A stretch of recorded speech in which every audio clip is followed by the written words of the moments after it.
In September last year, Home Instead Wimbledon and Kingston turned 10 years old.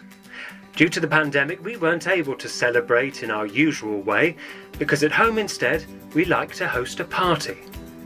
Alongside the care we provide, we have also been very active in the community, hosting events and creating clubs. We have so much to be proud of, so we thought we would make a little film of everything that we have achieved over the last decade. Back in 2012, we recognised a gaping hole in the community for people with dementia and their carers. There was nowhere to go that wasn't institutionalised, where people with memory issues could be safe and enjoy coffee and company. We launched our first memory cafe at the Rose Theatre, opened by the Mayor of Kingston, who then went on to be a client of ours, living with her own dementia. Our weekly programme became more elaborate as the months went on, with dancers, craft, floristry, and we even had a regular visit from an art historian from the Royal Academy in London, presenting In Mind sessions, appreciating a different artist each time we met.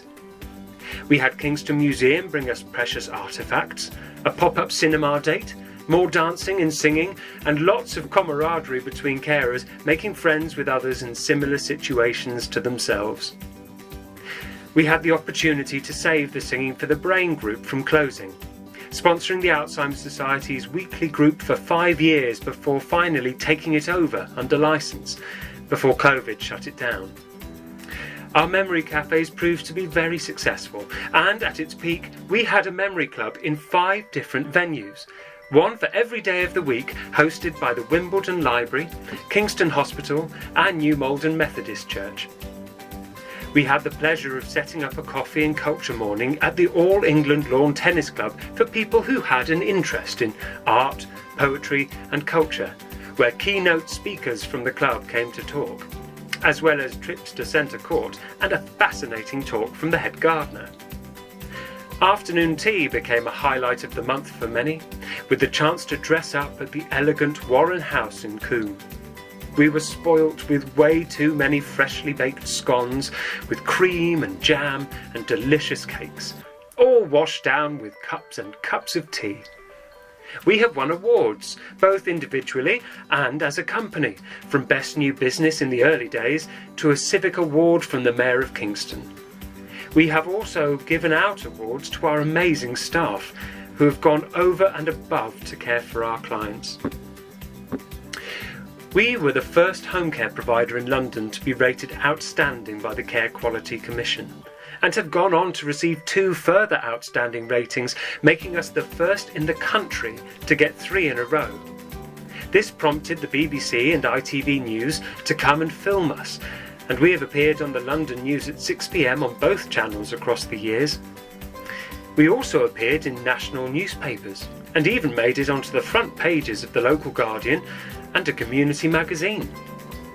We respond to requests, and one was from a daughter who had said her dad missed going to the pub.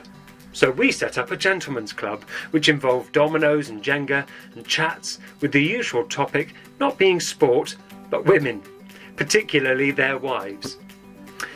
We had a theatre club, tried a dating agency for a lonely client, made hats, cards, sculpted soap and Zumba danced. We had a Love to Sing choir and a Love to Move chair-based exercise programme.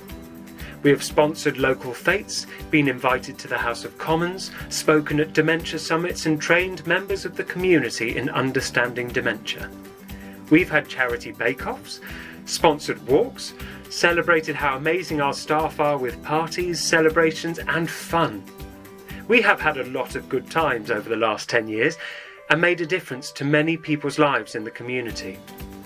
Whilst all our community activities and events are closed at the moment, we are committed and dedicated to bringing it all back to life again as soon as we can.